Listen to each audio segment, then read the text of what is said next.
This is an NBC News special report. Here's Lester Holt. Good day, everyone from New York. We're coming on the air with breaking news. At least 5 people were shot and multiple injured in an attack that took place at a busy subway station this morning in Brooklyn, New York. The shooting happened at the 36th Street station at the height of rush hour. Authorities are looking for a suspect who was seen with a gas mask and an orange construction vest. Right now, there is a massive police response on the scene as they search for the shooter. It's a situation developing rapidly with new information pouring in. We're getting an update right now, we believe, from officials on the scene. Let's take you there. As needed. First Deputy Mayor Lorraine Grillo.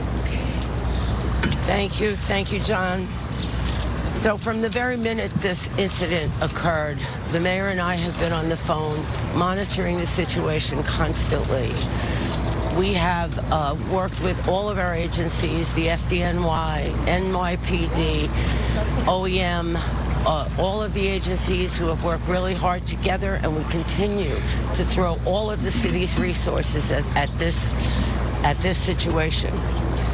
We've made all of the resources available, and we'll work with the Office of Emergency Management for any additional needs. I'm going to ask the Police Commissioner, Keyshawn Sowell, to speak to you and give you an update on the events of today. Thank you. Good afternoon. We're here to update New Yorkers about an active shooting incident that took place this morning inside the 36th Street subway station on the N line. I want to begin by assuring the public that there are currently no known explosive devices on our subway trains, and this is not being investigated as an act of terrorism at this time. We can also report that although this was a violent incident, reportedly we have no one with life-threatening injuries as a result of this case. This investigation is only hours old, so please note this information is subject to change. Just before 8:24 this morning, as a Manhattan-bound N train waited to enter the 36th Street station, an individual on that train donned what appeared to be a gas mask.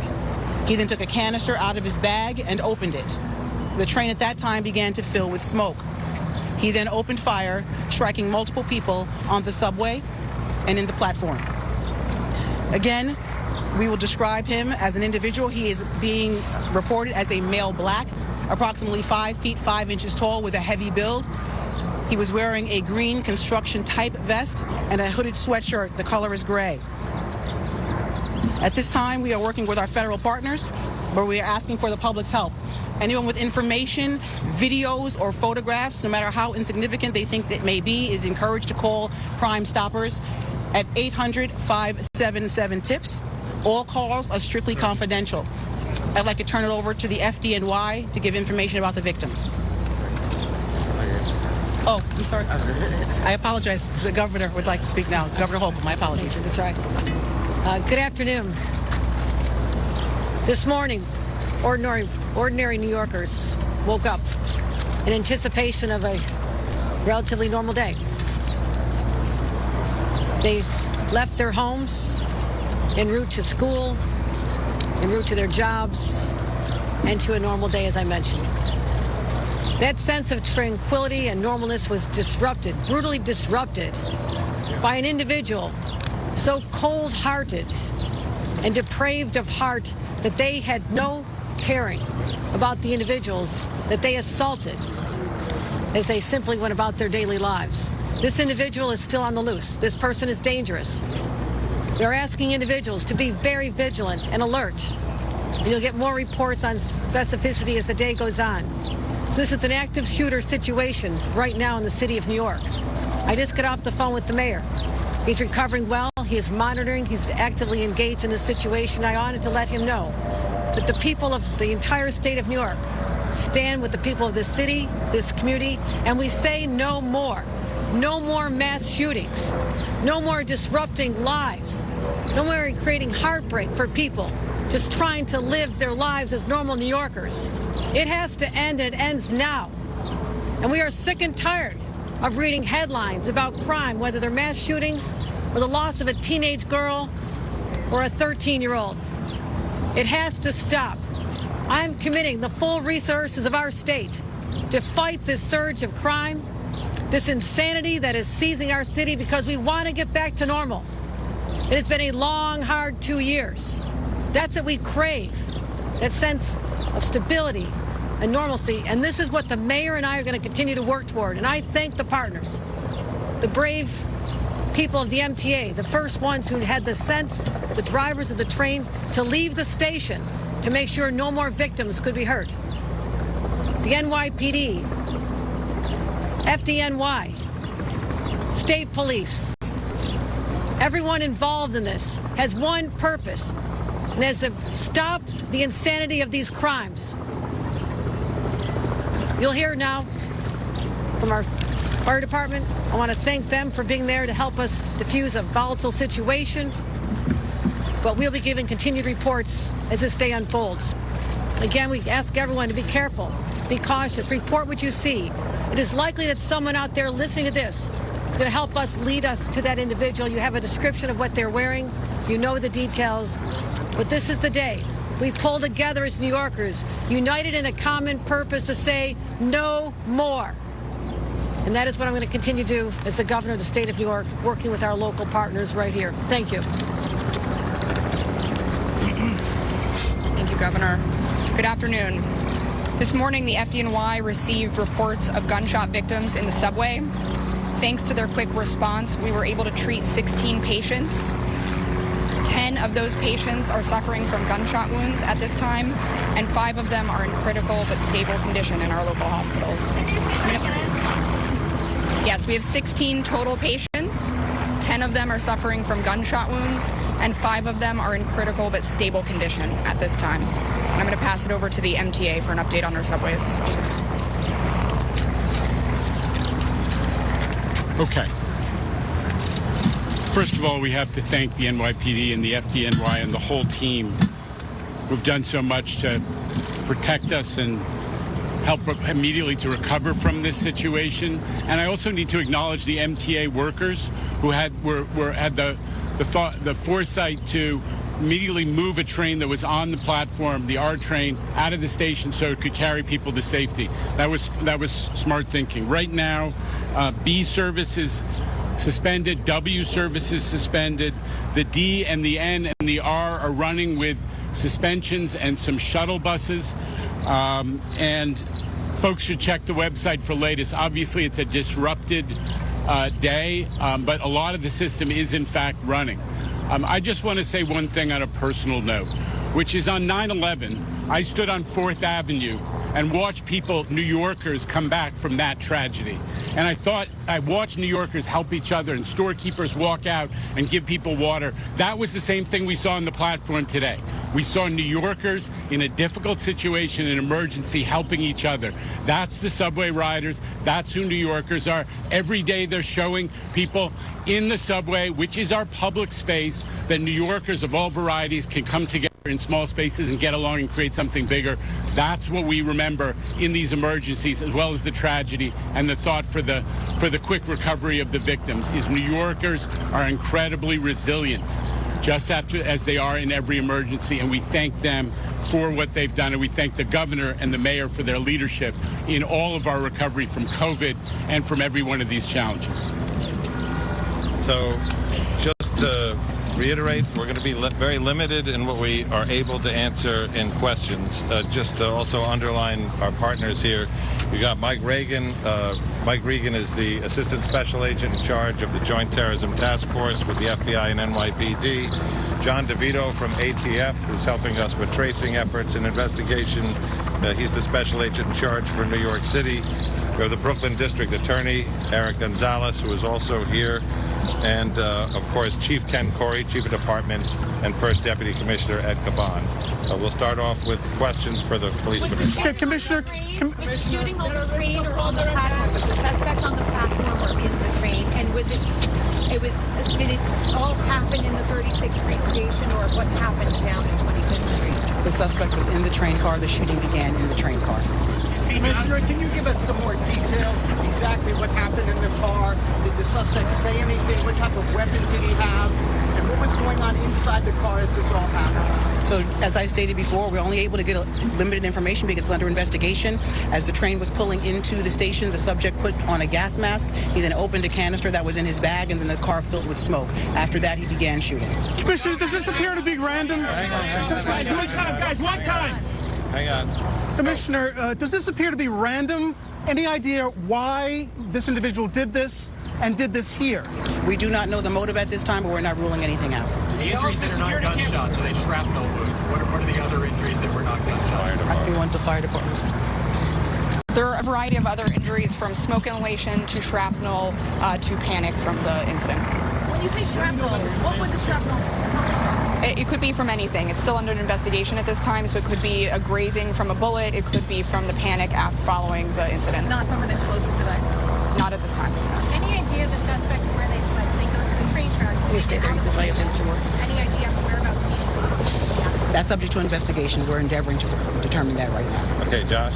Why were the trains not? Commissioner, why do you connect this more to the litany of gun violence and not terrorism at this stage? Why rule out terrorism? I'm not ruling out anything. We're determining what that motive is, and we'll find that out as the investigation continues. The victims tend to one particular ethnic group? No, sir. The victims have a variety. Anything else recovered down there? Hang on. We got time for about two more. Why were the trains not shut down immediately? And if they were, could it have been easier to catch the suspect? That's not the case. How were the other 5 injured? I'm sorry, I didn't hear you. Were the cameras working in the subway station? That's under investigation as we speak. Do you suspect this was an MTA worker, given that they were wearing a construction vest? We have not a city worker or something? We have not identified the subject. He was wearing a green type construction Governor vest. Hochul, do you want to comment on the arrest of your Lieutenant Governor Brian Benjamin? Did he speak to you this morning? Were you aware, and will you continue to campaign with him? I'll be happy to report on that later today.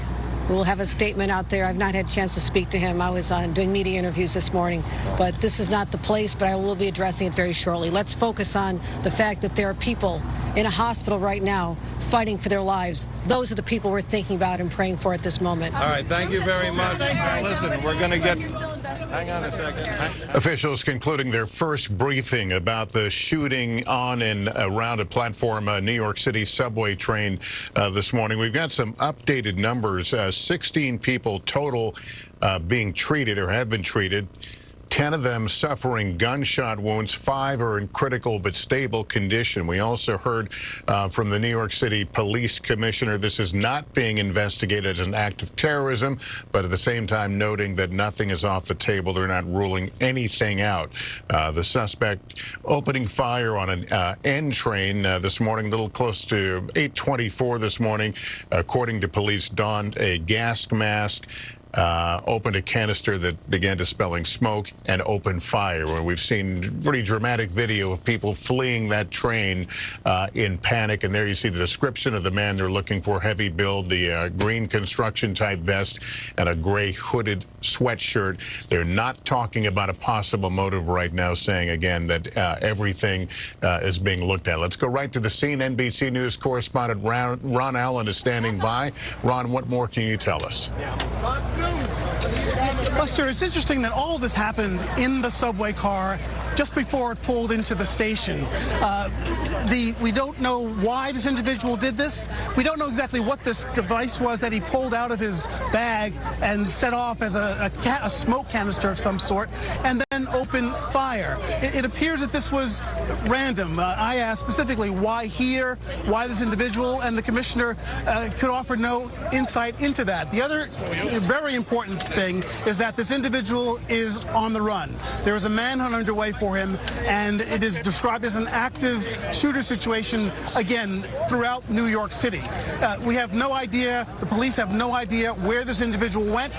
They are looking for him all over New York, and obviously that's going to put a lot of people on edge because he is still presumably armed and now perhaps aware that he is being pursued. So he is obviously at this point a potentially dangerous individual. So this is broadened. When we arrived here this morning, this seemed to be a situation that was focused on a neighborhood in Brooklyn. It is now a citywide or even broader hunt for this individual who's responsible for this. Again, 16 people injured, 5 of them gunshot victims who are still in critical condition at local hospitals. At this point, there are no fatalities to be reported. But again, you can see the scene here. Officials are going to brief us again later in the afternoon. But again, the bottom line is that this individual is still at large. It's unclear whether he stayed on the train. There were some reports suggesting that he got off the train and fled into one of the subway tunnels. It is unclear exactly the extent of the manhunt, but it is throughout New York City, certainly, and perhaps beyond. The train was in Brooklyn, where we are now, headed to Manhattan. It's just another few stops. This would have been a regular commuter route from this neighborhood, this working-class neighborhood, into the city. And again, it comes at a time now where subway ridership is picking up across the city. People are emerging from the pandemic. New York is getting back to normal, quote-unquote, whatever that new normal is going to be. But there's a lot of activity. And there also been a lot of gun violence, a number of very high-profile events in recent days and weeks, putting people on edge. This all adds to that. And as I said, the bottom line, the most important fact now, perhaps, is that there's still an individual on the run, at large, somewhere in the city of New York or beyond, who police desperately want to find. Lester? Ron Allen, thank you for that. Let's bring in NBC News Justice Correspondent Pete Williams. And Pete, they say they're not investigating this as an act of terror. Clearly, it's a terrifying act, however. We understand the Joint Terrorism Task Force was involved. What more can you tell us about all this? Well, they would normally be involved in something like this, Lester, to lend support to NYPD, which has the lead. But let me just give you a little clearer picture where this happened. So it's on a northbound train. The N train is coming up here from Brooklyn, headed to Manhattan. And as the train is coming into the 36th Street station, that is when the gunman pulls out a gas mask, pulls out the canister, fills the car with smoke, and begins shooting. The train stops. You've seen pictures of people getting out, but then many of the people run across and get on another train up to 25th Street, which is the next stop, and get out there as well. And Lester, that's one of the reasons why early this morning there were initial reports that said perhaps the shooting happened at 2 different places. A handgun is the weapon apparently used. No indication at this point that the gunman said anything when firing, and that could be an important piece of information, because sometimes in terrorism attacks, gunmen or people who are attacking or setting off explosive devices do say something. And that brings me to the third point, explosive devices. Initially, the reports were that a number of potentially suspicious or unexploded devices had been found either in the car or on the platform. Now we believe that is not the case. The confusion is understandable. The first responders are arriving. Their mission is to treat the wounded, and they see suspicious devices and report that. But we're told now there were no explosive devices set off. There were none found in the area of the 36th Street station, so that appears to be something that has since washed out. And Lester, I just think it's important to emphasize the point that Ron made. Even though this person opened fire in a relatively crowded subway car, no one apparently has suffered a fatal wound. The police commissioner says the critical but stable is the nature of the injuries, and none of them with life-threatening injuries. So that is probably nothing short of a miracle, Lester. Pete Williams, thank you for that, Pete. Dermot Shea is the former New York City Police Commissioner. Mr. Shea, it's good to see you. Thank you for joining us. No police department of this country has the capabilities that the NYPD does, and experience certainly with terror incidents. Where do they start? What is this investigation likely going to look like to find this person? And Lester, it's a full court press, and it has been from the moment it happened. They'll start at the scene. There's an awful lot of work going on with NYPD members, and you saw some of the partners mentioned there. Prosecutors, federal agencies, ATF, FBI, and others, and clearly the NYPD and the JTTF as a part of that. There is an awful lot of work to do. What you heard in that press conference here was there's 2 simultaneous things going on. There's an investigation that's going on to try to backtrack, and simultaneously there's a heightened alert across the city to try to identify and apprehend this person as quickly as possible. There were limited answers given in that, and that's to be expected at a scene of this size. But the question remains on everyone's mind at this time, why? And that motive will be critical. We know that crimes that happen above ground are often solved by video surveillance. Can you tell us what you know about the status of video surveillance on the subways and how helpful that might be? And that takes many forms, Lester. It's three different things here going on. It's the infrastructure that the MTA provides, and they've been a great partner over the years in terms of putting cameras into the transit system. It's people that may have had a phone out or taken a picture or a video. We want to hear from them as well. And then the detectives will be backtracking and going forward simultaneously. Where did this individual go after the act was committed? And where did he come from prior, to try to go two different directions? So the video is one component of it. We haven't heard as much spoken about the physical evidence. So the crime scene unit will be poring over this scene with meticulous care. Any item that was left that could potentially, number one, lead to a conviction, and number two, lead us to the perpetrator. Dermot Shea, good to have you on. Thanks for sharing your analysis and expertise with us. That concludes our coverage for now. We'll have much more tonight on NBC Nightly News. For now, I'm Lester Holt, NBC News, New York. Good day, everyone.